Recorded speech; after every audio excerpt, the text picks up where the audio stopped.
अभी तक आपने देखा ड्रीमलैंड एडवेंचर में सबरीना रोते हुए एयरपोर्ट में आ जाती है। फिर हमें अगले सीन में दिखाया जाता है, यंग बोलती है मुझे सही में सनी का शुक्रिया अदा करना चाहिए, अगर वो नहीं आती तो तुम्हारा और सबरीना का ब्रेकअप नहीं होता। हवार्ड बोलता है मैं उसके साथ ब्रेकअप नहीं करने वाला हूँ। यंग बोलती है चलो देखते क्या होता है। हवार्ड बोलता है मुझे माफ कर देना। यंग बोलती है क्या? हवार्ड बोलता है तुम मेरे लिए बहुत ही अच्छी हो, मैं तुम्हारे साथ हूँ, लेकिन मैं फिर भी किसी और लड़की को वापस लाने की बात कर रहा हूँ। सही में मैं एकदम बेकार इंसान हूँ। यंग बोलती कोई बात नहीं, मैं तुम्हारा माफी को एक्सेप्ट करती हूँ। फिर वो घर पहुंच जाता है और देखते है कि यंग का सामान यही पड़ा है। हवार्ड फोन करके बोलता है हे यंग। यंग बोलती है हाँ मुझे पता है कि मेरा सामान वहाँ पर है, मुझे उसकी कोई जरूरत नहीं है। हवार्ड बोलता है तुम कहाँ पर हो अभी? यंग बोलती है मुझे अकेला छोड़ दो। फिर वो फोन को रख देती है। हवार्ड वापस कॉल करता है लेकिन यंग अपना फोन को बंद कर देती है। तभी कुछ देर में उसका फोन आता है। वो उठा के बोलता है हे यंग। वो यंग का पापा होता है और बोलता है हे कमीने, ये मैं हूँ, तुम सही में मेरी बेटी को धोखा दे ही दिए और आगे चल के उसका पीछा मत करना।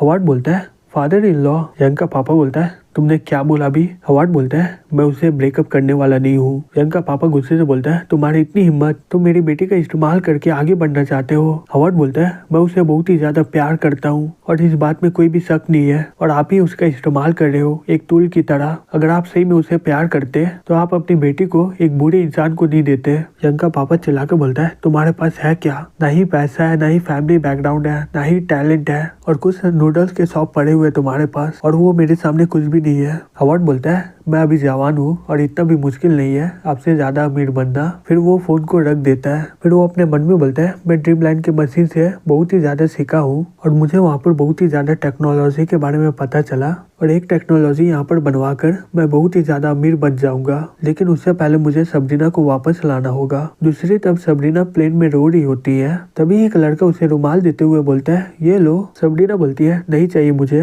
वो लड़का बोलता है लेकिन तुम्हारा आई का मेकअप खराब हो गया है। फिर वो अपना किताब को पढ़ने लग जाता है। सबरीना अपने मन में बोलती है अगर हवार्ड रहता वो बोलता तुम्हारे आंखों के नीचे डार्क सर्कल हो गया है, क्या तुम रात को सही से सोई नहीं? और मैं बोलती है ये आई शैडो है, और ये लड़का उतना पकाड़ा नहीं मुझे। तभी कुछ देर के बाद वो लड़का बोलता है मुझे लगता है कि तुम खुश नहीं हो, क्या तुम्हारा ब्रेकअप हो गया है? सबरीना अपने मन में बोलती है सही में ये बताना किसी को बहुत ही अजीब है, लेकिन ये किसी अनजाने इंसान को बताना बहुत ही आसान है, तो मैं इसे बताकर अपना सारा फ्रस्ट्रेशन दूर कर दूंगी। फिर वो सारा बात बता देती है उसे। वो लड़का शॉक्ड होकर बोलता है क्या? वो लड़का 3 लड़कियों से प्यार करता है? सही में तुम्हारी दोस्त बहुत ही अनलक्की है। सबरीना बोलती है हाँ, और वो बहुत ही ज्यादा डिप्रेस अभी। वो लड़का बोलता है क्या वो उसके साथ ब्रेकअप करना चाहती है? सबरीना बोलती है वो अभी बहुत ही ज्यादा कंफ्यूज है और उसे नहीं पता कि वो क्या करे। वो अभी अब्रॉड गई है और वहीं पर शांत होकर सोचेगी इस बारे में। वो लड़का बोलता है क्या वो हैंडसम है और बात करने में कैसा है? सबरीना बोलती है नहीं, वो पहले बहुत ही बेकार था, वो जब भी अपना मुंह खोलता था वो हमेशा गुस्सा ही रहता था। वो पहले नॉर्मल इंसान था, फिर वो बाद में धीरे धीरे हैंडसम होने लग गया। वो एकदम भरोसे के लायक है, वो हमेशा मेरे साथ अच्छे से बात करता है। नहीं, मेरा मतलब मेरे दोस्त के साथ। वो लड़का बोलता है सही बोलो तो सभी लड़कियां चाहते हैं एक समय में बहुत सारा सुंदर लड़कियां उसकी गर्लफ्रेंड बने। सबरीना बोलती है क्या लड़कों को नजर में यही होता है सिर्फ? वो लड़का बोलता है लड़कियां सिर्फ लड़कों को बच्चे पैदा करने का ही समझती है और उनको कोई लायक नहीं समझती है। जब समय आता है वो लड़का प्यार के लिए किसी से भी लड़ जाता है। अगर तुम्हारा दोस्त उसे ब्रेकअप नहीं करना चाहती है तो उसे बोलो कि वो लड़के से बात करे। अगर वो लड़का सही में उसे प्यार करता है तो मुझे लगता है उन लोगों का सही हो जाएगा सब कुछ। सबरीना बोलती है तुम्हारा शुक्रिया। फिर वो लोग एयरपोर्ट आने के बाद वहाँ से निकल जाते हैं। चलो, ये लड़का के कारण मैं बहुत ही ज्यादा शांत हो गई हूँ। फिर सबरीना वहाँ से होटल चल जाती है। तभी वो लड़का आकर रिसेप्शन को बोलता है मैं यहाँ पर अपना रूम बुक किया था। सबरीना बोलती है सही में ये बहुत ही बड़ा कोइंसिडेंट है। वो लड़का बोलता है लगता है कि भाग्य हमें मिलाने की कोशिश कर रहा है। तभी कुछ देर के बाद यंग का पापा फोन करके बोलता है क्या तुमने मेरी बेटी को देखा?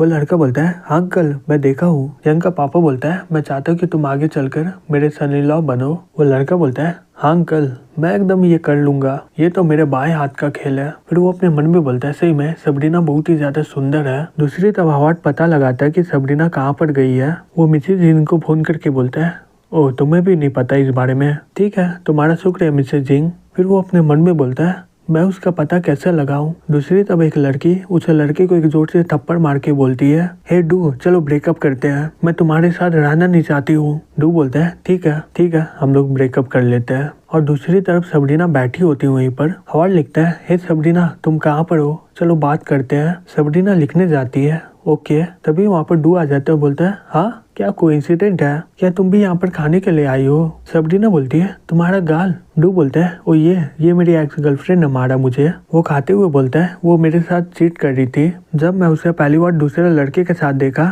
मैं सोचा कि मैं उसे माफ कर दूंगा और मैंने माफ भी कर दिया। और कुछ दिन के बाद वो फिर से वही काम की, लेकिन इस बार मैंने बिना कुछ कहे हुए वहाँ से निकल गया और वो मेरे साथ फिर से पैचअप करना चाहती थी, लेकिन मैं उसे मना कर दिया। सबरीना बोलती है अगर तुम इतनी आसानी से किसी को माफ कर दिए तो कोई भी तुम्हारा रेस्पेक्ट नहीं करेगा। डू बोलता है हाँ तुम सही बोल रही हो, मैं उस पर कभी भरोसा नहीं करूंगा। और जिस दोस्त के बारे में बात कर रही थी ना तुम, अगर वो उसे इतनी आसानी से माफ कर दी तो मुझे लगता है कि उसे बाद में धोखा दे देगा। वो जब लड़का चीट करता है वो सोचता है मैं जब तक ये बात को अपनी गर्लफ्रेंड से हाइड करके रखूंगा तो मैं एकदम सुरक्षित रहूंगा। जब वो उसे छिपा नहीं पाता है वो उसके साथ माफी मांगकर उसके साथ रहता है। दूसरी तरफ हावर्ड बोलता है सबरीना मैं तुम्हें सही में बहुत ही ज्यादा मिस कर रहा हूँ, प्लीज मेरा मैसेज का जवाब तो दो। सबरीना डू के बात सुनकर कुछ देर सोचती है। जो हावर्ड को ओके लिखी होती है वो उसे डिलीट करने लग जाती है और वो डू के साथ पूरा पेरिस घूमने लग जाती है और वो उसके साथ बहुत ही अच्छे समय बिताती है। डू अपने मन में बोलता है सबरीना इतनी आसानी से किसी पर भरोसा नहीं करेगी, इसलिए मैं ये चीटिंग का नाटक किया था। इससे मैं इसके सामने बहुत ही ज्यादा शरीफ हो जाऊंगा